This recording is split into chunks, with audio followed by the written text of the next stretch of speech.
Hey people, hello, and welcome to a Still Alive special.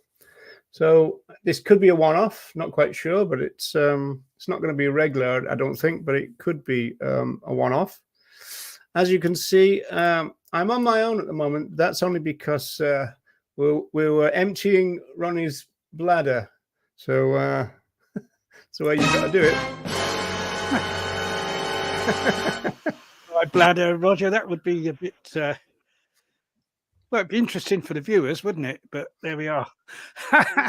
Well, I'm rather glad that was behind the scenes, to be quite honest. But, I'm nice and comfortable now, Roger, at least for the right. Okay, so we can proceed now. We can proceed. As soon as I it's really want to our get some showtime. special underpants, to be quite honest. So as they say on the two Ronnies, we've got a packed show for tonight, and so whilst we're waiting for people to come in, I want to give a few shout outs. Well, three really. First off, we wanted to talk about this little search engine, which it's called Ecosia. We think it's called Ecosia, but that's what you call it, isn't it, Ronnie? Ecosia or Ecosia. It's spelled E-C-O-S-I-A.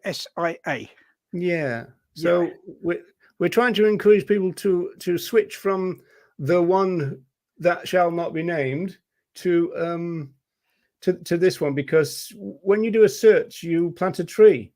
Yes, I think I've planted several trees because I've been using it for years.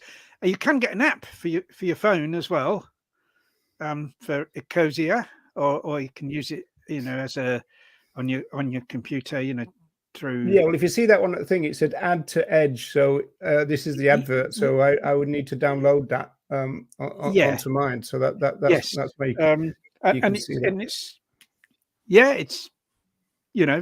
just as good as. Because you don't talk about the G word, do you, Ronnie? I don't. I never say. I say I do an internet search. I won't use the G word. I don't wish to promote that company, but I would promote Ecosia, and I'd urge that people. It's just a little thing everyone can do that helps a little bit, and if we all do it, then there's lots of trees planted. Yes. Hi, Deb. Welcome along. It's 9 p.m. for us, so if we start to fall asleep, it's a search engine. Yeah, search engine, but you can you can access it through a browser. So it's an alternative to that won't be named. Yeah, that's it. It's an alternative to that company, and the various other ones, I suppose. There used to be another one, didn't there, from Microsoft? That was the most popular, which I won't name either. Yes, okay. Ecosia. Everyone go on that, and we can plant loads of trees, and it all contributes to to saving the planet and also habitat for animals. We certainly could. So let's just stop that and get rid of that. Now, one other thing to mention is that Mel Broughton and his partner Lisa Jaffray are still on demand, so we wanted to give a shout out to them in relation to the ongoing campaign against the beagle breeding and the vivisection in Britain. Yes, we're not totally sure. I think there must be some page up there, probably with their address, if people want to write to them. So.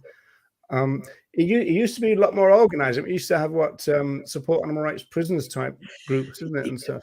Yeah, I think because there's been so few animal rights prisoners in recent years, it's kind of not so not such an immediate thing, perhaps. Yeah.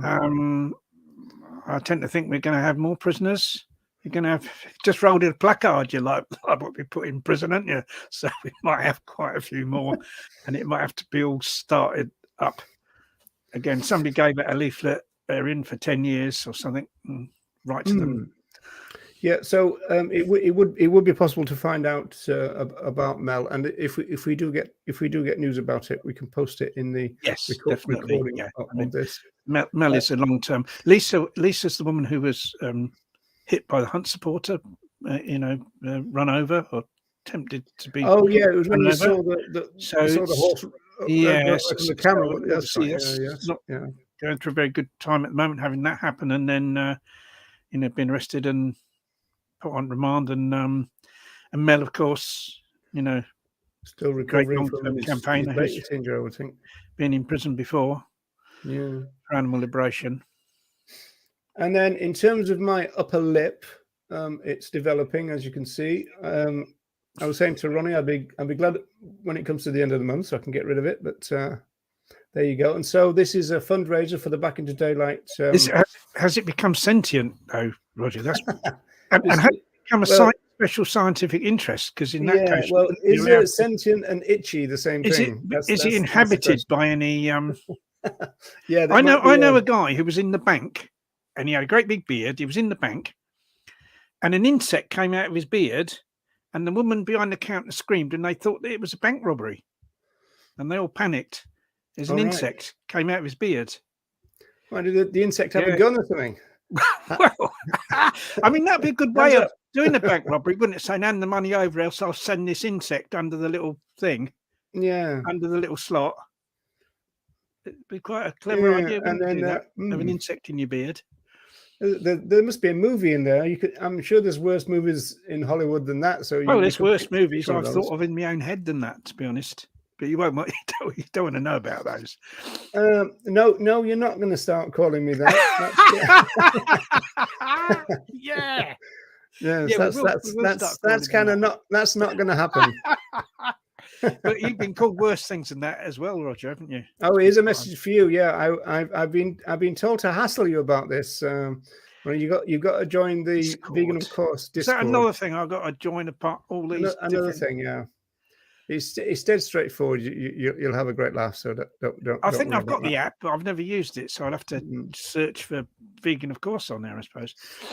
And then the last thing we want to mention while people are coming in is actually I didn't even mention to you, Ronnie, is that sadly Sandra Higgins from the Eden Farmed Animal Sanctuary has broken her arm in 3 places. Oh dear. Yeah, I know. So I've been in touch with her the last couple of days, and she said that she's fine with staff and stuff, but apparently it's something to do with it's disrupted their kind of Christmas orders or something. So apparently if you order Christmas gear from Eden now, it's going to come from Britain. So I don't know what normally would happen. It might come through in bulk, I suppose, from Britain to Ireland, and then.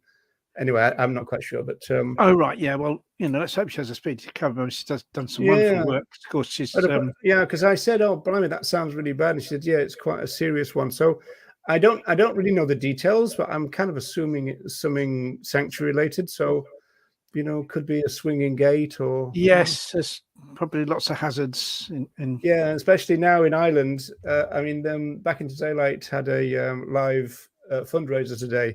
And you could see how muddy it is there, So it'll be less muddy at Eden, but still muddy enough because it's Ireland, So it's really interesting. Sometimes you see these live streams from the North American sanctuaries. They've got big rolling fields and the sun's shining all the time and everything. And it's not like a British or Irish sanctuary at all, really. No, not at all. But let's hope Sandra gets well soon. She's done some brilliant work. Of course, she's involved with Go Vegan World as well. They've great adverts and leaflets they produce promoting. Yeah, veganism. They're back up again now in Ireland at the moment. So yeah, it's excellent. So get well soon, Sandra.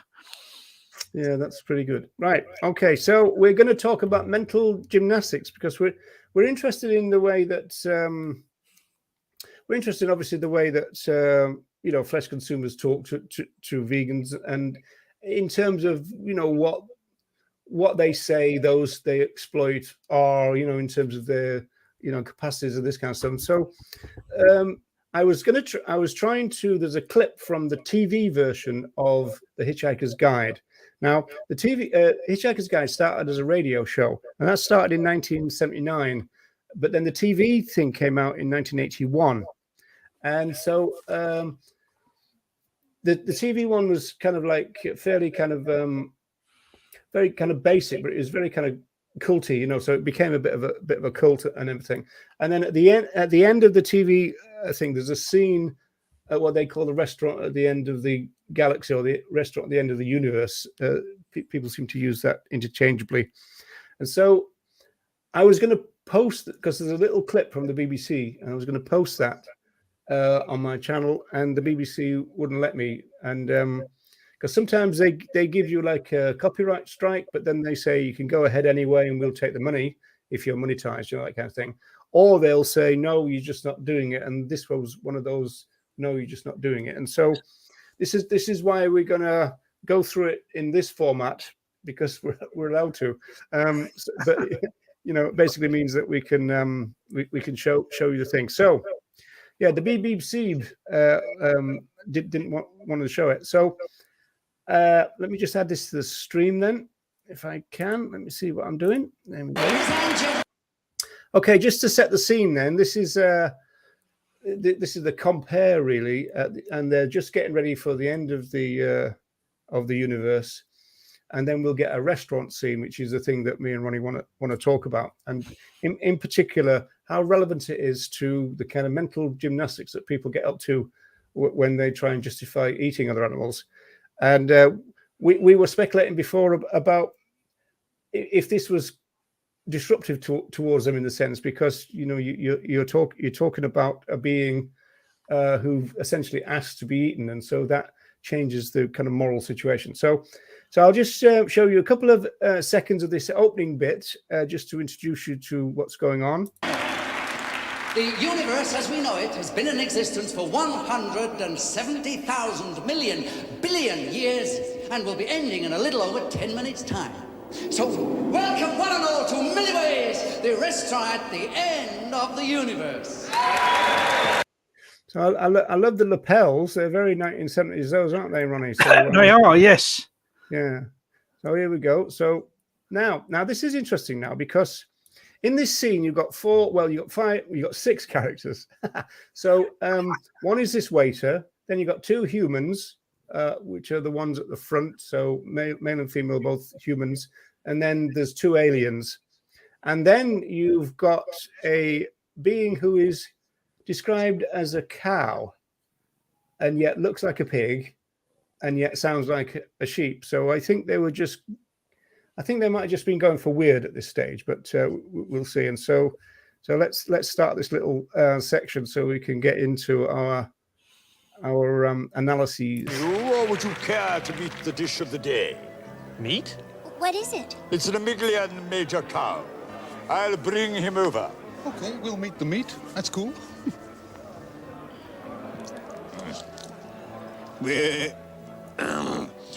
Good evening, madame and gentlemen. I am the main dish of the day. May I interest you in parts of my body? Huh? Oh, well. Something off my shoulder, perhaps. Braised in a little white wine sauce. Your shoulder? Well, naturally mine, sir. Nobody else's is mine to offer. Okay, so Ronnie, that was really the first. Well, obviously you've got the moral issue of another animal asking to be eaten, but it's interesting there because they immediately kind of talk about consent, in the sense that he can offer himself, but he can't offer anyone else, which is interesting because of what goes on. Because the crux of this situation, of course, is that at first I thought it was paradoxical. I was talking to Ronnie last week, and I was saying it's a real kind of paradox, really, that you got a situation where humans are appalled about the idea of eating another animal who has to be eaten, and yet they're quite cheerful about eating those who don't, which is the point that is kind of coming up. But then, Ronnie, you were saying that they would probably do a bit of mental gymnastics and get around that anyway by making a moral distinction between those two groups, as it were, the intelligent talking ones versus the ones who don't. Yeah, I think it's either a moral distinction or just that it if an animal were to speak like that, then they immediately become a person that that they're obviously aware, they're obviously sentient. And I think one of the ways that people are able to consume animals is to kind of deny that to themselves, or refuse to think to look at other animals, rather perhaps in the same way as they look at a vegetable. It's just a piece of meat on the plate. It doesn't come from a sentient being. But as soon as you get that animal speaking, that kind of wipes all that away, and they're faced with the fact that that is a feeling being.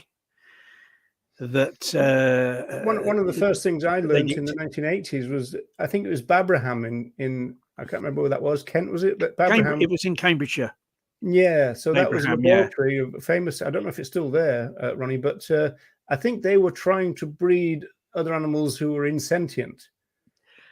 Possibly so. They're famous for cloning Dolly the sheep. They cloned the sheep, and the cloned sheep was called Dolly. Because I remember the local vicar gave his support to that laboratory, and a load of us went there and disrupted his church service. We went in the church service and took turns to get up and interrupt his sermon, and he kind of had you militant thing, you Ronnie. He had church heavies that they'd escort one person out, and then he'd start his sermon, and then another of us would get up, and it because like this guy's supposed to be all holy and good and all that, and yet he was supporting this appalling laboratory. Whether that's still there or not, I kind of don't know, but it was, there was a lot of there were quite a lot of protest demonstrations there some years ago. I suppose it was the very beginning of lab-grown meat, because they were talking about chickens with no heads, and also I think from Babraham it was the first image of the cannula in the side of a cow. Where you put a hole in the side of a cow where you can kind of like do experiments on the rumination process, that kind of stuff. Yeah, there's like a window into the cow's stomach. Yeah. Yes, I remember that. Yeah. Okay, so we've got this situation where the cow in the film here is saying, yes, well, you can have some of my shoulder, but I can't give you anyone else's. So that's the moral point there. The rump is very good, sir. I have been exercising and eating plenty of grain, so there's a lot of good meat there. Or a casserole of me, perhaps. You mean this animal actually wants us to eat it? Me? I don't mean anything. I think it's horrible. It's the most revolting thing I've ever heard. Hey, what's the problem, Earthman? I don't want to eat an animal that's lying there inviting me to. I think it's heartless. It's better than eating an animal that doesn't want to be eaten. That's not the point. Well, maybe it is the point. I don't care. I don't want to talk about it. I'll have a green salad. May I urge you, sir, to consider my liver? It must be very rich and tender by now. I have been force-feeding myself for months. Green salad, please. A green salad. Right, let's just halt it there. I love it where the cow is trying to reassure the human, and so puts his kind of hoof reassuring on his thing, and he's going, what?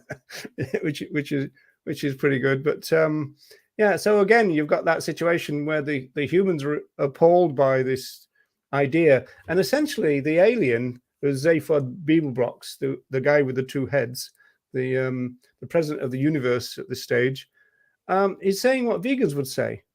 Kind of, what's the problem? Here's one saying, eat me, and you're quite happy to eat the ones who wouldn't give you consent and couldn't. And we assume, that consent is not forthcoming. So that's the moral dilemma, isn't it? Well, yes, but as I said before, I think there's kind of an explanation why people would kind of eat the one and not eat the other. And that's because they would go, well, one is more developed than the other. I think it's because people don't want to think about it. They don't want to think about the fact that those animals haven't given their consent. They don't want to even think about the fact that those animals are sentient beings. They just want to put that out of their mind. And when you've got an animal that actually speaks like that, then that reminds them that these are sentient beings, or at least that particular being is sentient, and so therefore they don't want to eat that animal. Yeah, I think that's interesting, because we said before we came on air that that explains, because we've probably all seen these clips online where members of the public get quite angry with people on the street, either in a stall or the kind of the laptop kind of situation. And so some people get quite aggressive.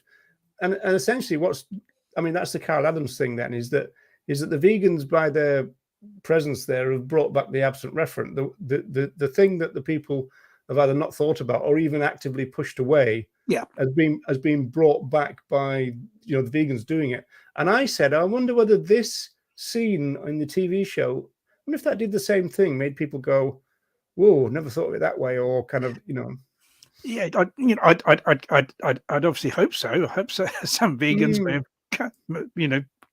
come out of this scene. It'd be interesting to know, wouldn't it? Because there is some analysis that we're going to move on to, but it's from philosophers, and it's quite dated. So they're talking about vegetarians all the time.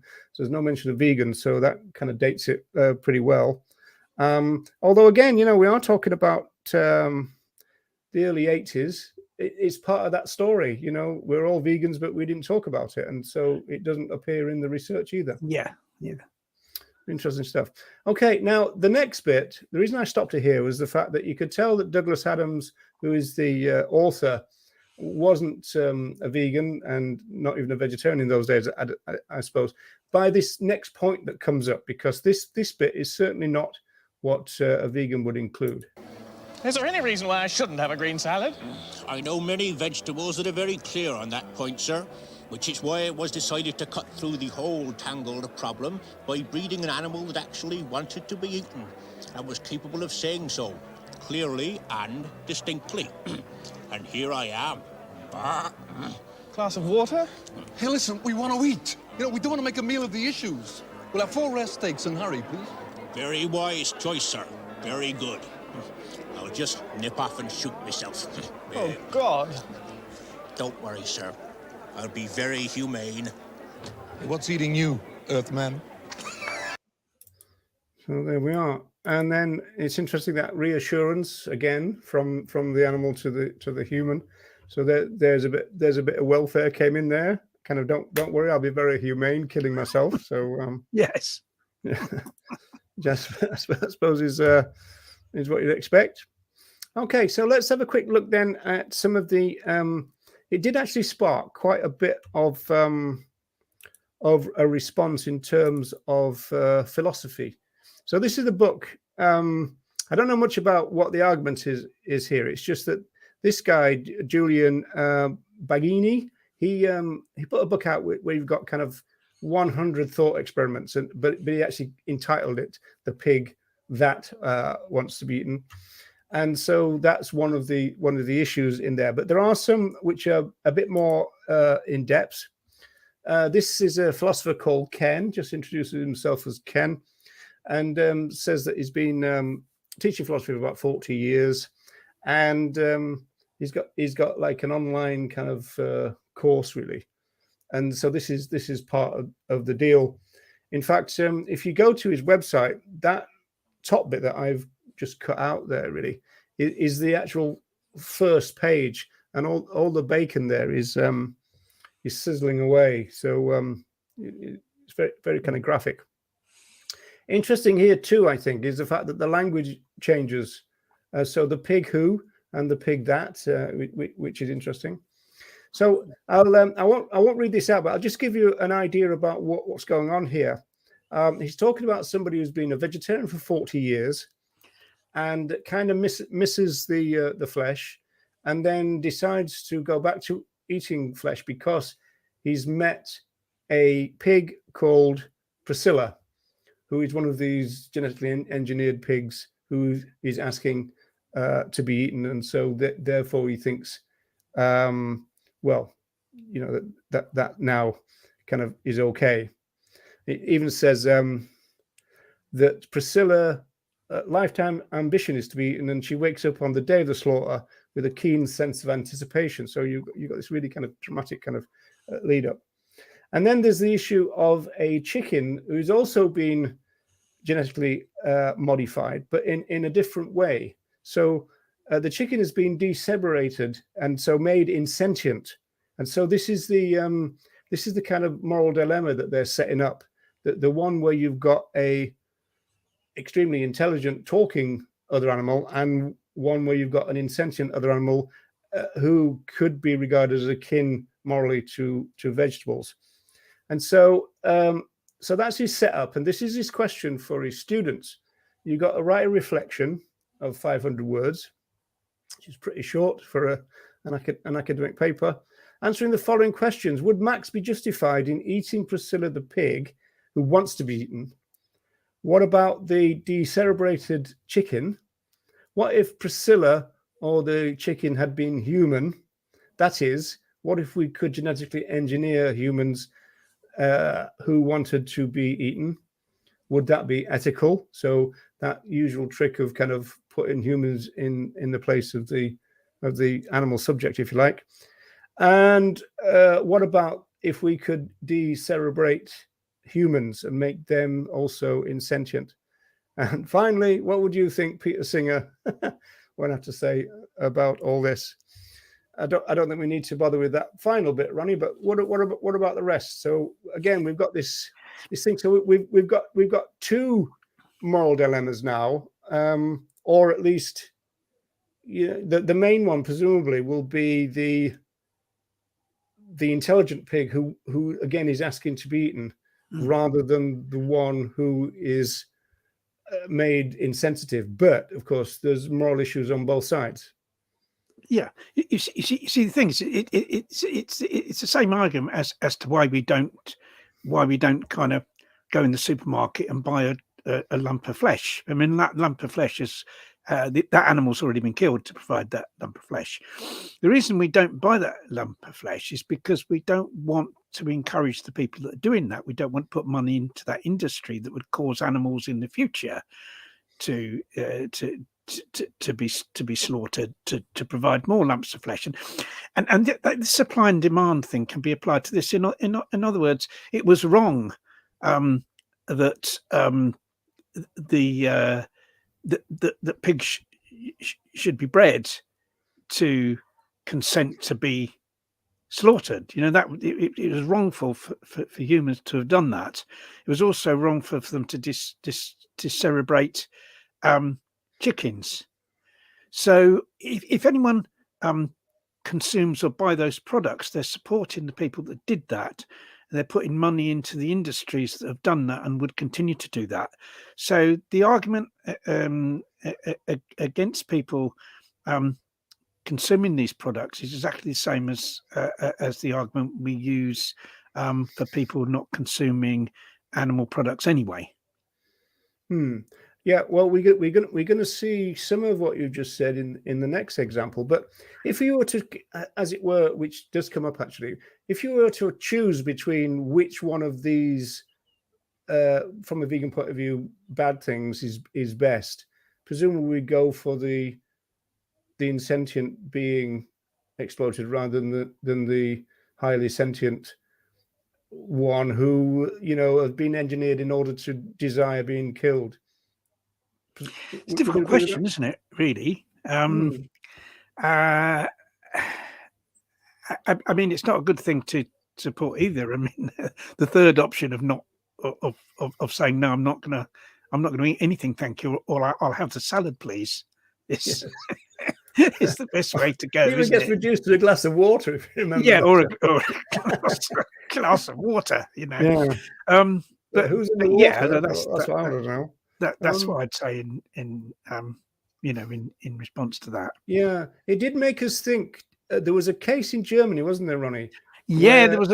Well, that's interesting because there was this German guy who advertised that he wanted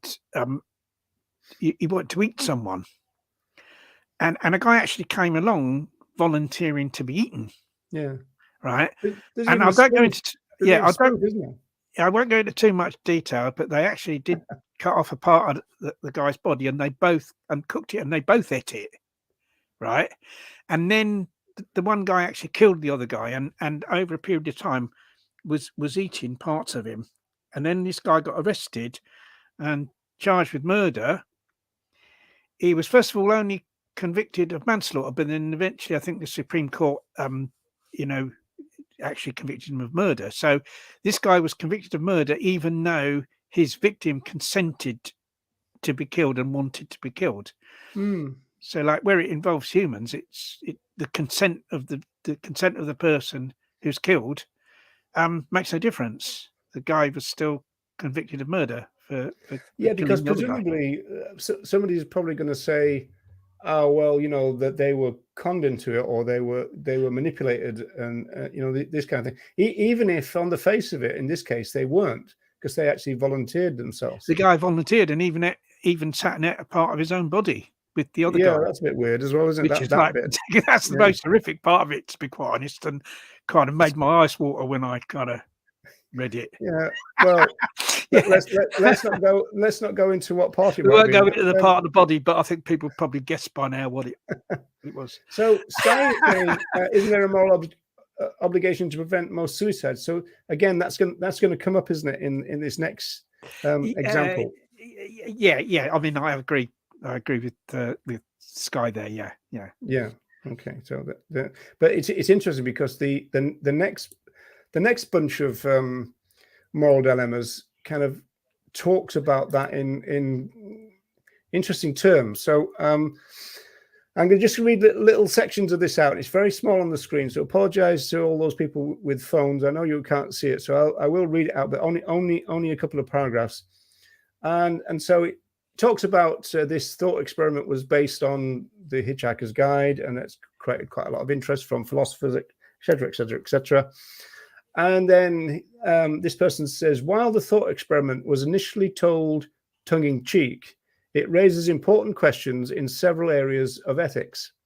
The primary objection vegetarians have to killing an animal for food is that it injures the animal.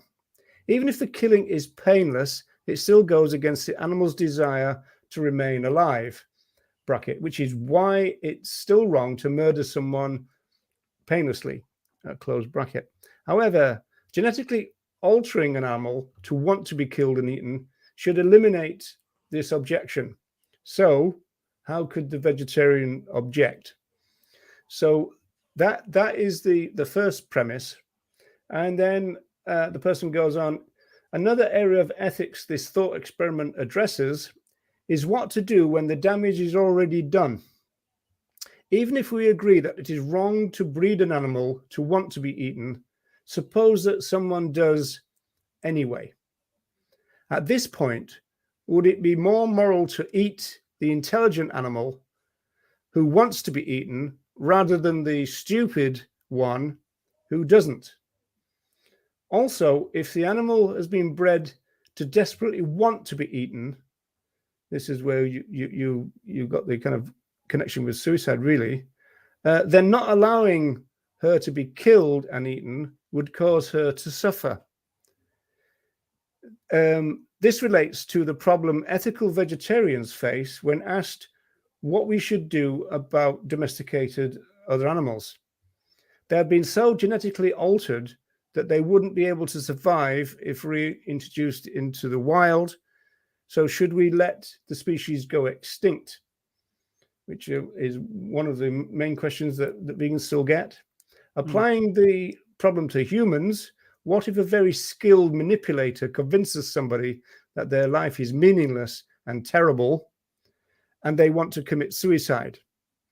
Which is more moral, letting them commit suicide or forcing them to live their horrible life?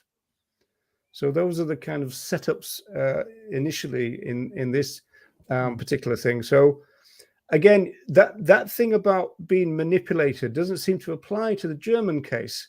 So that puts that one in a bit of an odd situation, even though I think the thing is that the court, wasn't it? The answer to that is kind of why did the guy who consented to be killed or seemed to consent to be killed in that case, why was he in that frame of mind?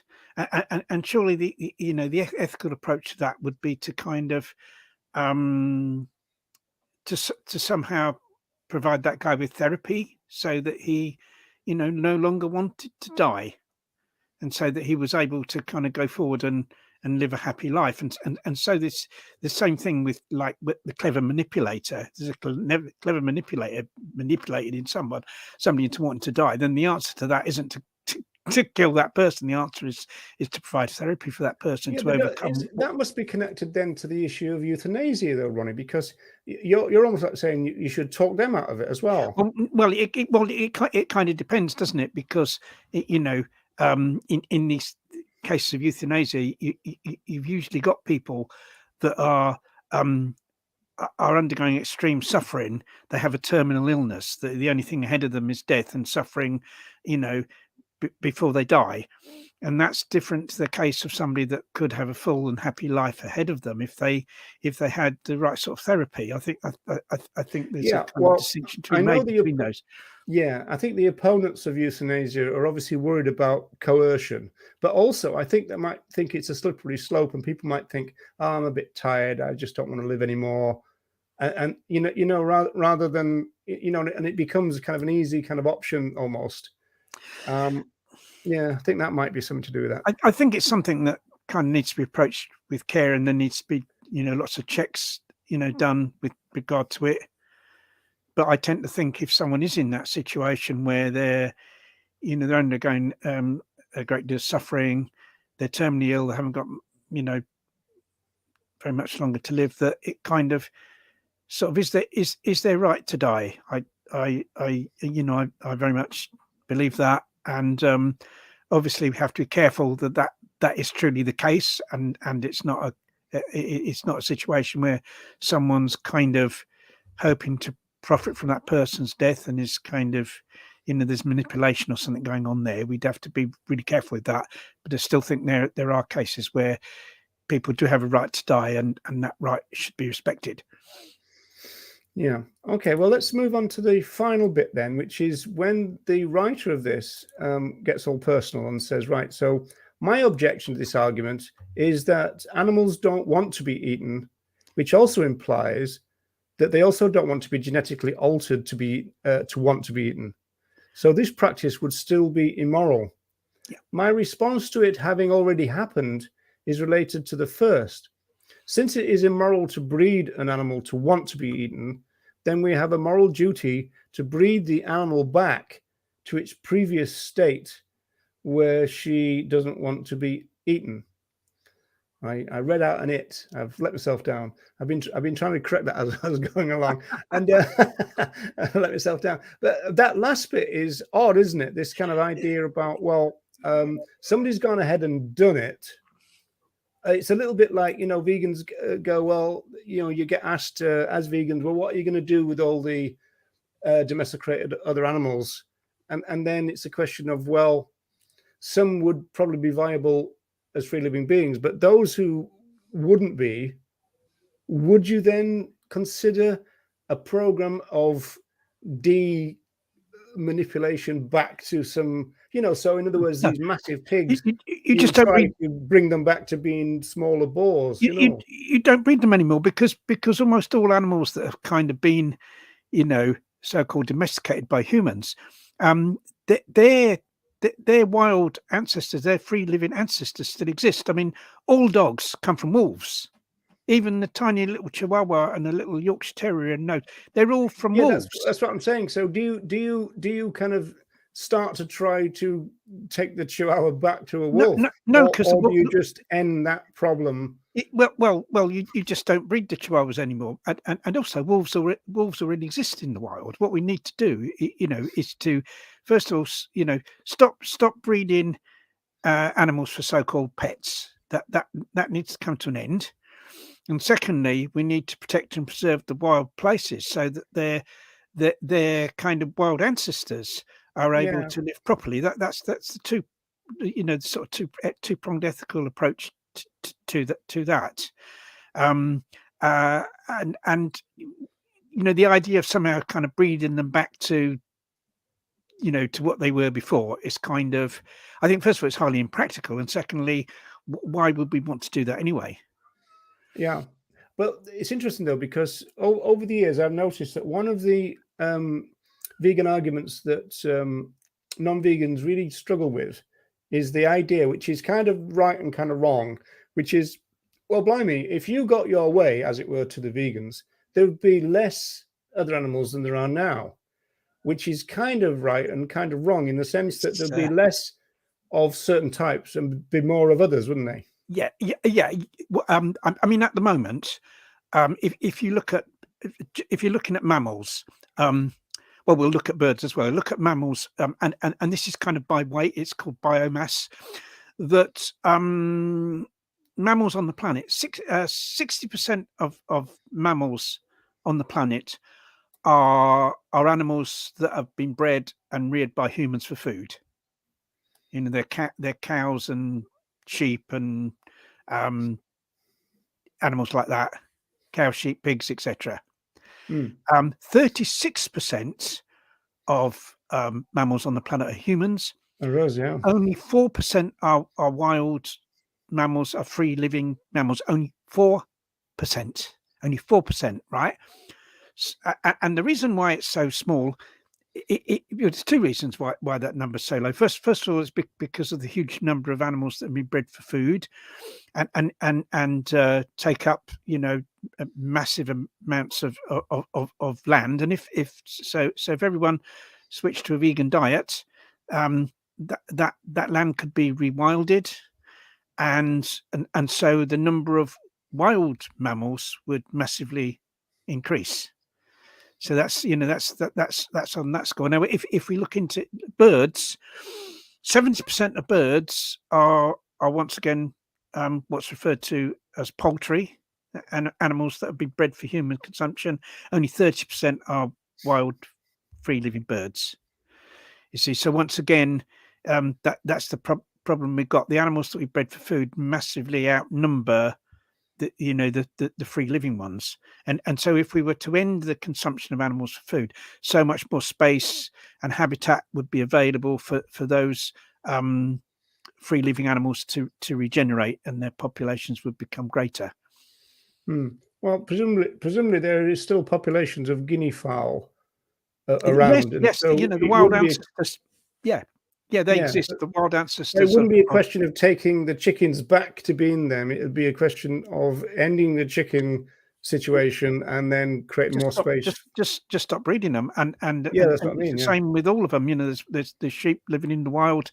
There's wild boar, isn't there? There's, you know, all of them, almost all of them, really have they're wild kind of ancestors.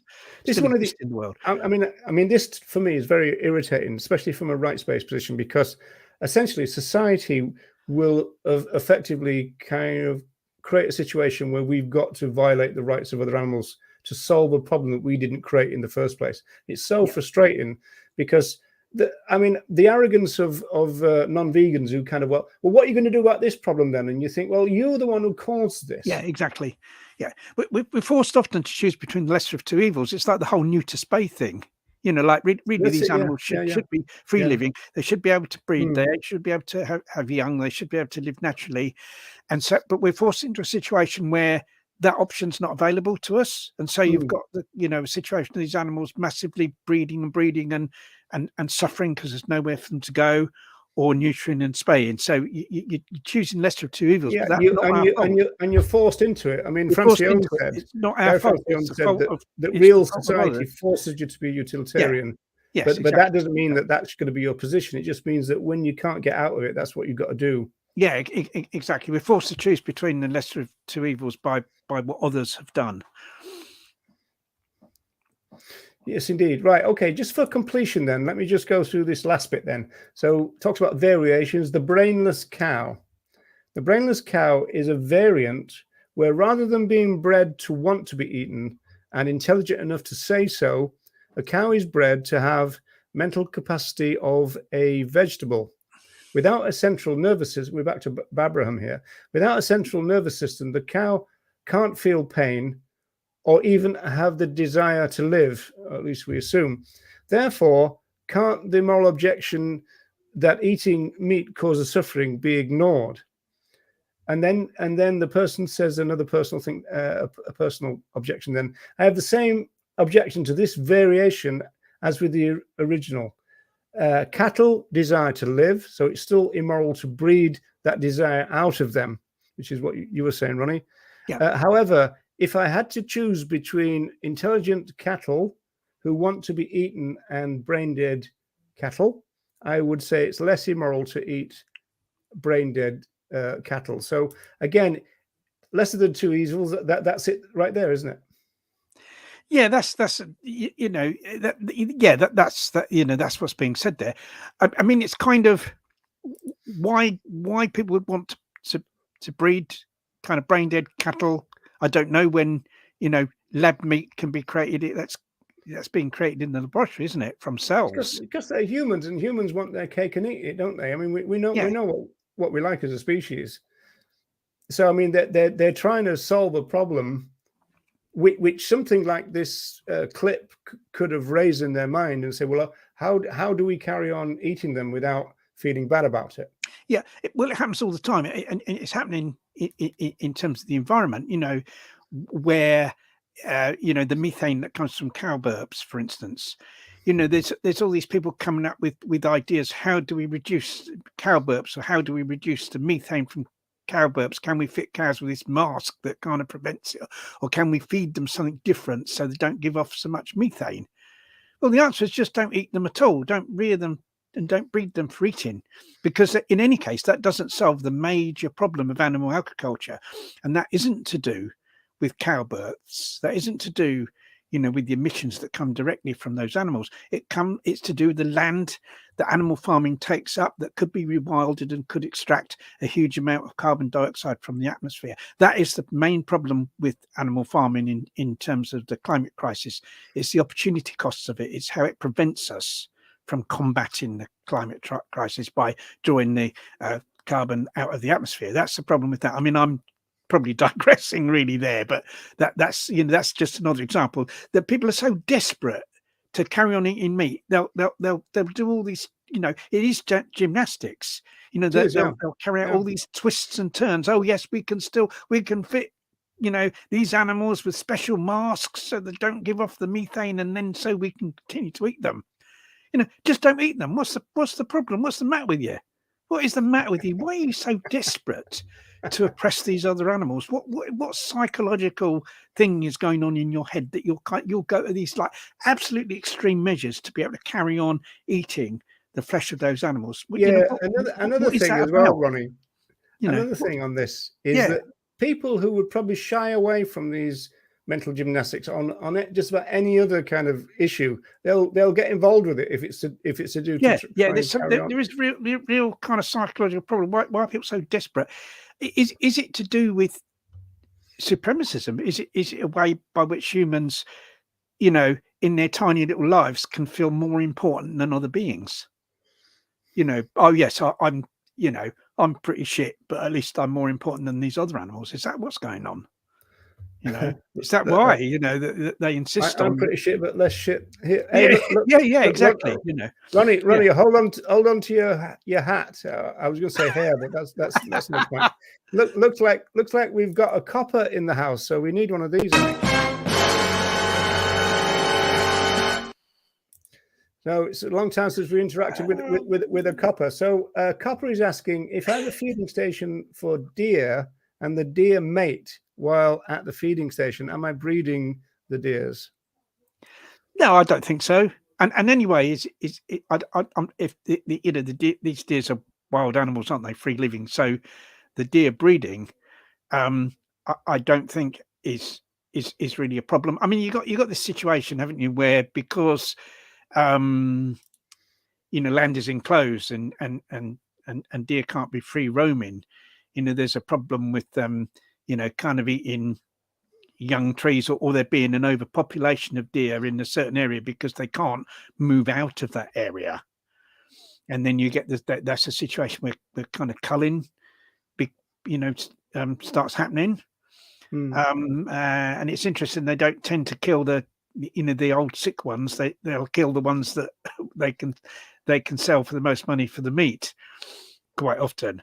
And that's they'll see that as a win-win, won't they? Yeah, that's another situation of lesser of two evils, because contraception might be an answer there, to control. It wouldn't in a perfect world it wouldn't apply, because the deer wouldn't be confined by fences or anything to a particular area, and they'd be able to to kind of roam freely. But that's another example of lesser of two evils. Ronnie. I mean, first of all, contraceptive on the face of it is a rights violation. So there's that one. But secondly, say we were able to give all the land back, or at least a heck of a lot of it, and so therefore the deer problem, let's put it in inverted commas, will disappear, but not. I don't know. You see, that then it's a question of, will the deer population grow and grow and grow until that population becomes, reestablish itself as a problem, or will they have so much land now that the ecosystem will sort it out anyway? So it's unknown really. If you give them a lot of land back, you don't really know how long it'll be before they encroach on our food again, as it were. Of course, we've destroyed the large predators. There were wolves in this country or in the UK at one time, and they would have preyed on deer, and they would have Is that a vegan solution though? Well, the vegan solution is just to leave them alone, really, isn't it? That what happened is the vegan solution, and but there's a problem because we leave them alone, but in a circumstance which is not kind of ecologically natural. Because and I think there may be a time when we'd have to think, well, look, the number of these deer are because the predators are no longer there, because humans have destroyed them. And the deer numbers of deer are getting so large that there's a problem. That's when we may have to kind of revert to contraception. But once again, that's in response to a problem that humans have created, because humans, long ago destroyed the predators. Yes. Oh, yeah. That's right. Again, we're trying to do our mental gymnastics now is to try and solve a problem that we had no part in creating in the first place. That's right. Yeah.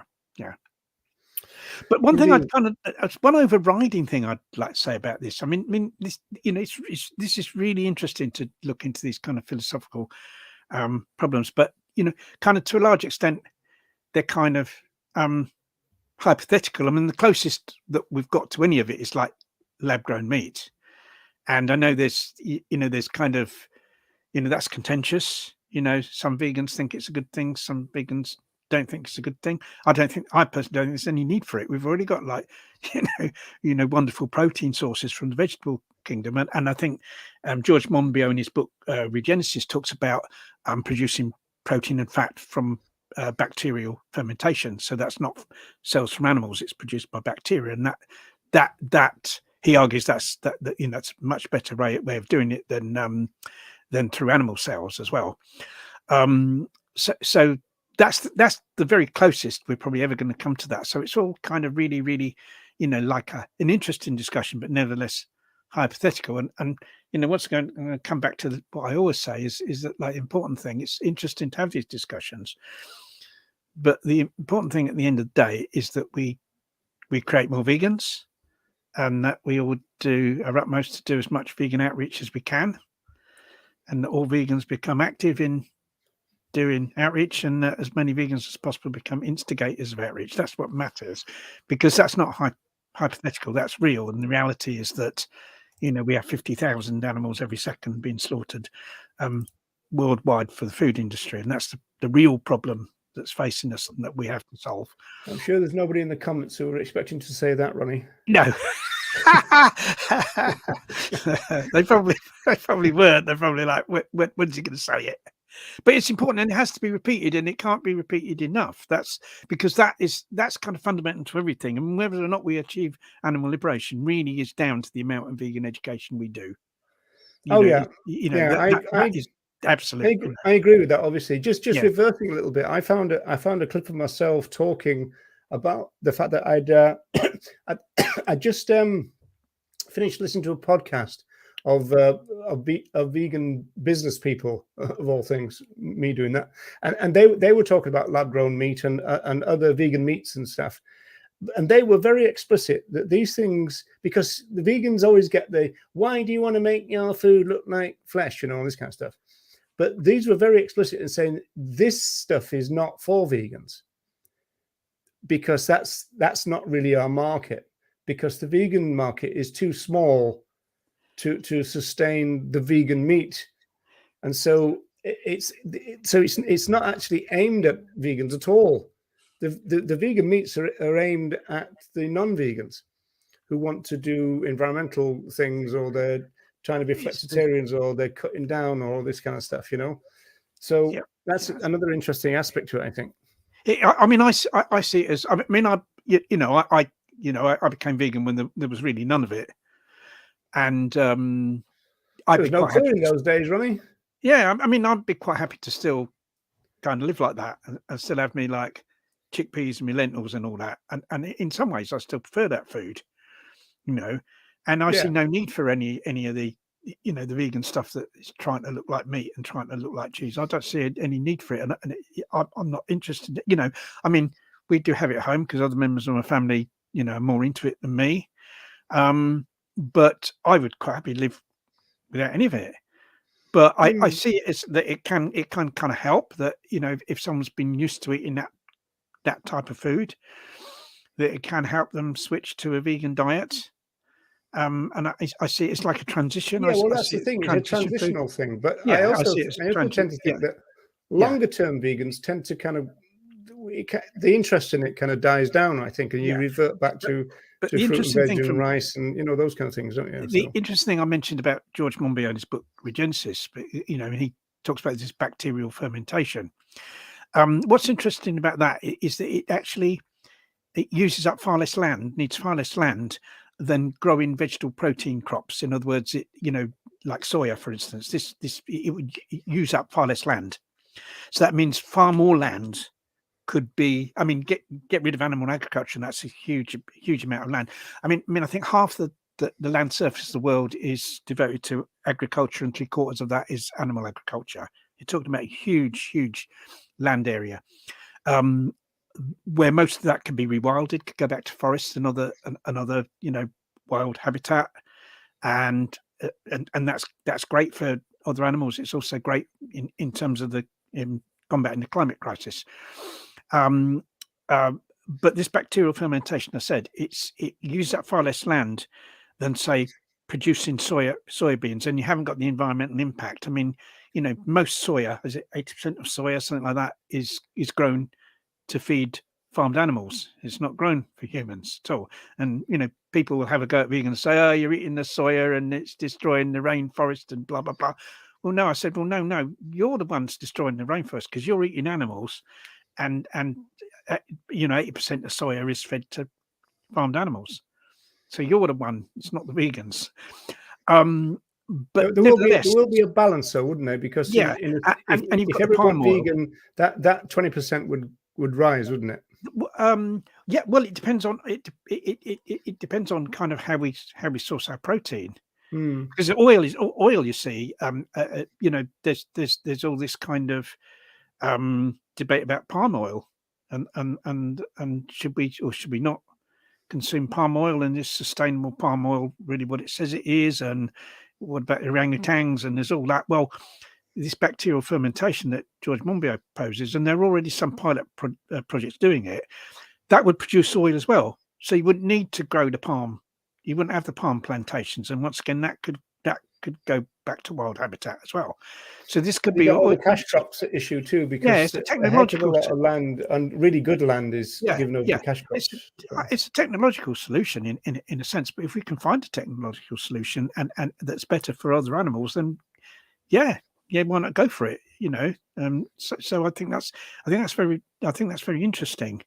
You know, if and you could feed the whole world could be provided with enough protein and enough fat just by using an area. I think it was an area the size of London. That was all you'd need. You need electricity for it, but once again, if that comes from renewables, then that can be, you know, generated in a very eco-friendly way. Yeah, well, I used to run a veganic allotment in Dublin, and it was remarkable the amount of food that we got out of it. And then when you do, I mean, I do the apple picking and that for a couple of months with falling fruit in Ireland, and the amount of fruit on these trees is just amazing. So if we did go back to the kind of Kathleen Janaway type situation of being based on trees, but also bartering or sharing, you know, a lot of the food problem would be solved, because most food would probably be free. Oh yes, and I think that it's kind of. I think it's good to grow food locally for local consumption, as well. Although vegan food from the other side of the world has a lower environmental footprint, has a lower carbon footprint than buying animal products from just down the road. It's the food that's the issue, not the way it gets around. Yeah, it's the world, food. It's the food, and it's the method of production that's the major problem, not the transport. That still doesn't mean we shouldn't. I mean, you're always aiming all the time to get closer and closer to what's perfect, and for us to reduce our impact all the time. So buying locally produced food, would still be better than locally produced vegan food would still be better than buying it from some distance away, or obtaining it from some distance away. Right, Ronnie. So I think we might be coming to the end of our first special, which was well, really this entire program was created by the BBC. So I know, yeah. As long as they don't come around wanting some of our pension. I took part in it. We'll have to get some of the royalties from their what was it? They've got. How do you pay for it? You've got it's not advertising with BBC. It's you've got to pay a license fee, don't you? Oh yeah, we paid a TV license. Yeah. Although I think I'm going to soon be old enough where I don't have to pay the TV license. It's a big cheat though, because the BBC is full of adverts now. It's just that it's adverts for themselves. They advertise their own programs and that, don't they? It's gone downhill with the BBC. I think it's not impartial. It's very pro. The status quo and stuff. You think it wasn't always like that? I think yeah, probably, but I think it's worse now. I mean, I don't watch telly. I don't watch telly at all, really, to be quite honest. Unless I'm just going past the telly. I don't sit and watch it. No, because it's just turn that rubbish off. Yeah, I don't. I know. I can't stand it. Can't do that either. No. Right, people. So, well, thanks very much for tuning in. It's coming up to our Betty Boys time now, Ronnie, isn't it? I mean, yes, we've got to get our. I know, yeah, we're gonna have to get our warm because that must hot water bottles. That must be taking up quite a lot. You probably need more sleep now. Got a moustache, Roger. All the energy being put into that. Yeah, I'm looking forward to shaving this off so my head won't be as heavy. You want to keep it, don't throw it away. Keep it as a memento of. That's what Sophia said. Sophia is the young woman who had very, very long hair cut off today for Back into Daylight, and she was saying that she's looking forward to her head being significantly lighter because it went it went down to the top of her legs. It went right down. It was really, really long, and she'd never had it cut in 13 years. So from birth. See, I've never really known what it's like to have a heavy head. No. That's why you always used to wear those caps, I suppose, is it? To try and well, yeah, to keep well the thing is you lose more heat from the top of your head than anywhere else in your body. So that's why it's always pays to wear a hat. You had hair when you were in Total Attack. I had hair. Yeah, I had hair when I was younger. Yeah, into my how old was I? I was in my 20s then. That was I probably had hair up until sort of late 20s. I think it was going a bit thin, and then it disappeared quite quickly. Yeah, it's terrible, isn't it? When you lose your hair so young. At least I never had a comb over. I think people with comb overs should be forcibly restrained and their head should be shaved. Yeah, Ralph Coates and Bobby Charlton. Bobby Charlton, yeah. The footballers, yeah. Oh, yeah, I'd have had him in. I tied him in a chair, shaved his head, and had done with it. I said, "There you go, Bobby." I don't know. I don't know why they do it. Well, I don't know. I mean, I suppose it's because they look a bit different when they're not playing football. I suppose. But that could have gone. I always thought it was dangerous playing football because all that hair, it could have gone in someone's eye, couldn't it? I suppose it could, but that maybe is the reason why Perhaps they that was were the able secret. That's why. get through the defense, because everybody's That's kind of probably going, what's why he this? had it. Yeah, yeah. Yeah, even Michael remembers those. Holy moly is right. I mean, yeah. I mean, it's just why anyone would ever claim. You only need the slightest gust of wind, don't you? And it's completely exposed. It's just, I don't know. I just never understand it. Glue is better nowadays. I suppose Trump is proving that, isn't he? So yeah, it's a shame you don't glue other parts of his body. Really, I've done with it, Trump. Yeah, like his mouth, for instance. He glued his mouth. That'd do us all a favour, wouldn't it? Really? Yeah. Well, he's busy putting his foot in it at the moment, I think. So, right, people, we're going to say goodbye. So. We've got a show. We have got a show on Monday. Sorry, what do you say, Ronnie? We've got a show Monday. We need to promote our Monday show. We've got a show on Monday. We're going to talk about militancy and radicalism, and what the differences are between the ideas, and how that has kind of played into the history of the movement as we kind of experienced it. That's about right, isn't it? It is really. Yeah, I think it's an interesting topic because being militant and being radical are not necessarily the same, and we're going to explain why. They sound the same, but they're not really, are they? They're not the same, no. And we're going to explain the reasons for that. What those words mean, and how those two things have kind of played out in the movement, really. Yeah, I was trying to come up with a hybrid word for it, and it didn't work. Midicals and raditants. It doesn't work at all, does it? Sounds like something off Doctor Who. That does. I know. Yeah, they're the aliens. Yeah, we've had enough aliens today. So get well soon to Sandra Higgins, and get out soon to Mel and Lisa, and get over to Ecosia search engine. And so I think we've done our duty. So we're going to say goodbye. So here comes the music, and then we're gone. So goodbye, everyone. Thank you, folks. Bye.